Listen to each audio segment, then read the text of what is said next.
Hi friends, welcome to Meera's novella. Agninetra ഭാഗം 5. കുറച്ചു നേരത്തേക്ക് തനിക്ക് ചുറ്റും എന്താണ് നടക്കുന്നതെന്നോ എന്തിന് ഒരു മൂളക്കമല്ലാതെ മറ്റൊരു ശബ്ദമോ അനാമികയുടെ ചെവിയിൽ കേട്ടിരുന്നില്ല.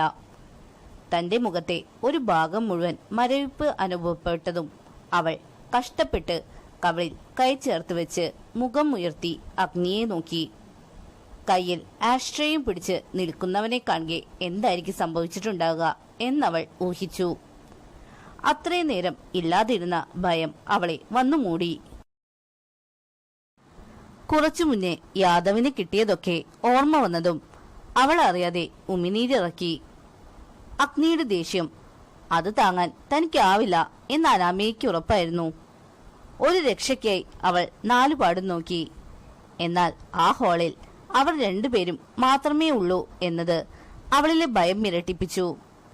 അഗ്നി പതിയെ നടന്നു വന്ന് നിലത്ത് കവളിൽ കൈവച്ച് പകച്ചിരിക്കുന്നവളുടെ അടുത്ത് മുട്ടുകുത്തിയിരുന്നു. ശേഷം പോക്കറ്റിൽ നിന്നും പേഴ്സ് എടുത്ത് അതിൽ നിന്നും കുറച്ച് പൈസ എടുത്ത് അവളുടെ മുഖത്തേക്ക് വലിച്ചെറിഞ്ഞു. എന്തായാലും നിനക്ക് ഭാഗ്യമുണ്ട്, മുഖത്ത് നീര് മാത്രമേ വന്നിട്ടുള്ളൂ, പൊട്ടിയിട്ടില്ല. ഇല്ലെങ്കിൽ നാളെ നിന്നെ കൂടെ കിടത്തുവാൻ വേണ്ടി പൈസ തന്ന് ഉറപ്പിച്ചിട്ടുള്ളവൻ ഈ പൊട്ടിയ മോന്ത കണ്ട് നിന്റെ വേണ്ടെന്ന് പറഞ്ഞിരുന്നെങ്കിൽ അത്രയും പണം നിനക്ക് നഷ്ടമായേനെ. അഗ്നി പുച്ഛത്തോടെ പറഞ്ഞതും അവൻ എങ്ങനെ ഈ കാര്യം അറിഞ്ഞു എന്നൊരു ഞെട്ടൽ അനാമികയിലുണ്ടായി. ശേഷം വേറെ ആരെങ്കിലും അടുത്തുണ്ടോ എന്ന് മുഖം തിരിച്ചു നോക്കി. അവളുടെ കാട്ടിക്കൂട്ടലുകൾ കണ്ട് അവൻ പൊട്ടിച്ചിരിച്ചു. ഈ വെപ്രാളം എന്തിനാണ് അനാമിക യാദവ്? നിന്റെ ഭർത്താവ് കേൾക്കുമെന്ന് ഓർത്തിട്ടോ, അതോ ആരെങ്കിലും പറഞ്ഞാൽ നാളെ നിനക്ക് നിന്റെ കഴപ്പ് തീർക്കാൻ ആളെ കിട്ടില്ല എന്ന ഭയം കൊണ്ടോ? അവന്റെ വാക്കുകൾ അവളിൽ ദേഷ്യം നിറച്ചു. ഡാ! വേദനയ്ക്കിടയിലും അവൾ ദേഷ്യത്തോടെ അലറിയതും അവന്റെ മുഖത്തെ ചിരി മാഞ്ഞു. പകരം കണ്ണുകൾ ദേഷ്യത്താൽ രക്തവർണ്ണമാവുന്നത് അവൾ ഭീതിയോടെ നോക്കിക്കണ്ടു. സത്യം കേൾക്കുമ്പോൾ ദേഷ്യപ്പെടുന്നത് നല്ലതല്ല കേട്ടോ. ആ പിന്നെ, ഈ പൈസ ഞാൻ നിനക്ക് തന്നത് എന്തിനാണെന്നറിയണ്ടേ? നീ കുറച്ചു മുന്നേ എന്റെ അടുത്തേക്ക് വന്നതും എന്നെ തൊടാൻ നോക്കിയതും എന്തിനാണെന്ന് നിനക്കും എനിക്കും അറിയാം. നിന്റെ അസുഖം വേറെയാണ്. നിനക്ക് ഒരാളിൽ സംതൃപ്തി കണ്ടെത്താൻ കഴിയില്ല.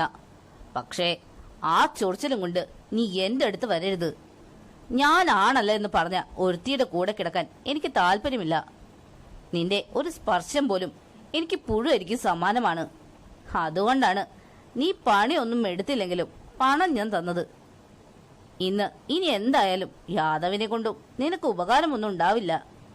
സോ നിന്റെ കഴപ്പ് തീർക്കാൻ നേരെ റോട്ടിലോട്ട് ഇറങ്ങിക്കോ. ആരെങ്കിലും നോക്കും വരാതിരിക്കില്ല. കിട്ടുന്ന നക്കാപ്പിച്ചയും വാങ്ങിക്കോ.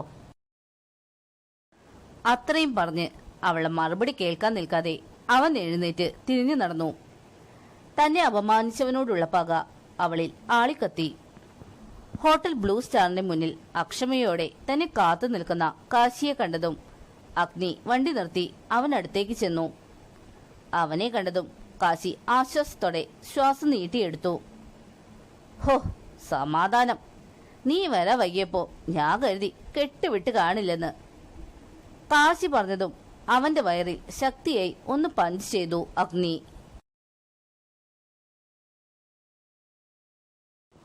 കുടിച്ച് ബോധമില്ലാതെ കിടന്ന് കോടികൾ ലാഭം വരുന്ന മീറ്റിംഗ് വേണ്ട എന്ന് വെക്കണമെങ്കിൽ ഞാൻ അഗ്നിദത്ത അല്ലാതായിരിക്കണം.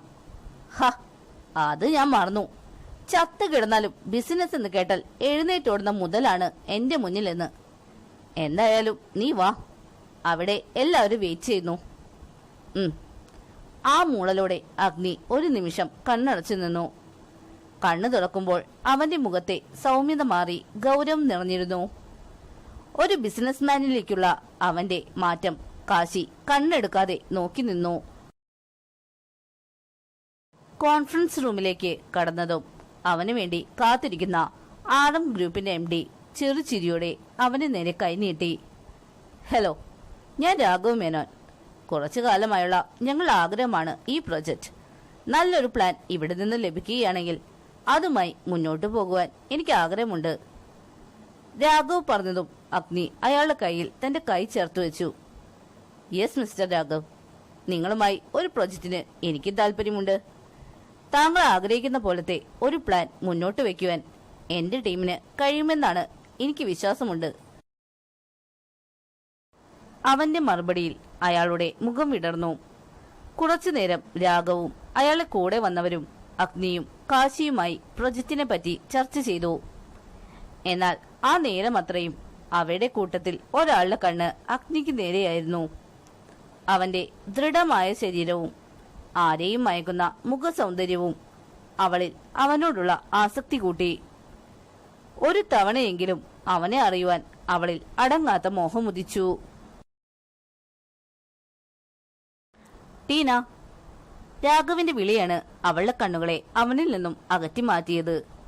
എന്നാൽ അവളുടെ നോട്ടം കണ്ടിരുന്ന അഗ്നിയുടെ ചുടികളിൽ ആ നേരം പുച്ഛം നിറഞ്ഞു. യെസ്. ആ, പരിചയപ്പെടുത്തിയില്ലല്ലോ. മിസ്റ്റർ അഗ്നി, ഇത് ടീന, എന്റെ PS ആണ്. രാഘവ് പറഞ്ഞതും അവൾ അഗ്നിയെ നോക്കി വശ്യമായി ചിരിച്ചു.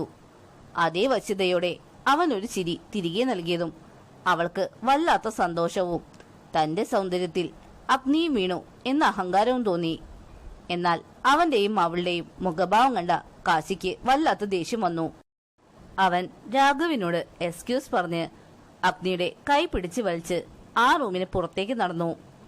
പുറത്തെത്തിയതും കാശി അഗ്നിയെ പിടിച്ച് മുന്നിലേക്ക് തള്ളി. ചുമരിൽ ഇടിച്ചു നിന്ന അഗ്നി ചെറുചിരിയോടെ അവനെ തിരിഞ്ഞു നോക്കി. ചിരിക്കരുത് മോനെ, നിന്നോട് ഒരുപാട് തവണ ഞാൻ പറഞ്ഞിട്ടുണ്ട് അഗ്നി, ഈ പരിപാടി വേണ്ട എന്ന്.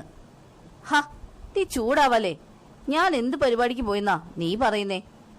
കാശിയുടെ ദേഷ്യം കണ്ടിട്ടും അഗ്നിയുടെ മുഖത്ത് ചിരിയായിരുന്നു. ദേ, എന്നെ കൊണ്ട് പറയിക്കരുത്. നിന്റെയും അവളെ നോട്ടം കണ്ടപ്പോൾ എനിക്ക് മനസ്സിലായി നിന്റെയൊക്കെ ചാട്ടം എങ്ങോട്ടാണെന്ന്. പക്ഷേ നടക്കില്ല അഗ്നി, സമ്മതിക്കില്ല ഞാൻ. ഒരുപാടായി ഞാൻ സഹിക്കുന്നു.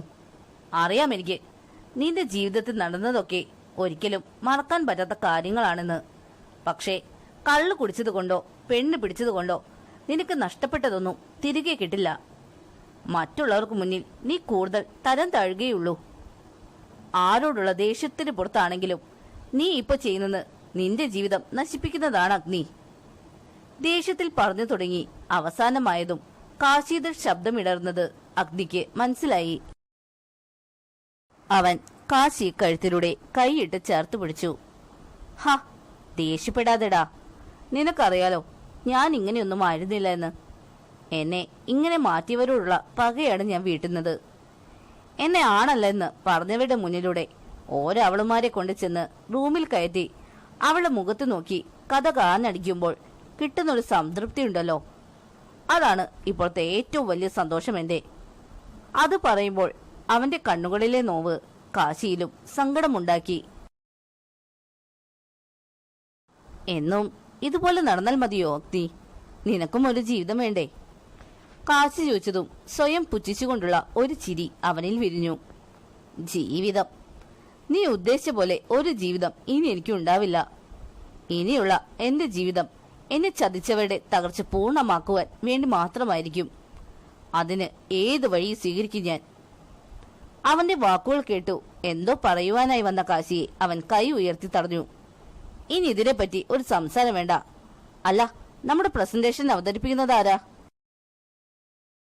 അഗ്നി ചോദിച്ചതും അവന് അതിനെപ്പറ്റി കൂടുതൽ സംസാരിക്കാൻ താല്പര്യമില്ലെന്ന് മനസ്സിലാക്കിയ കാശി കണ്ണടച്ച് ശ്വാസം നീട്ടിയെടുത്ത് കണ്ണു തുറന്നു.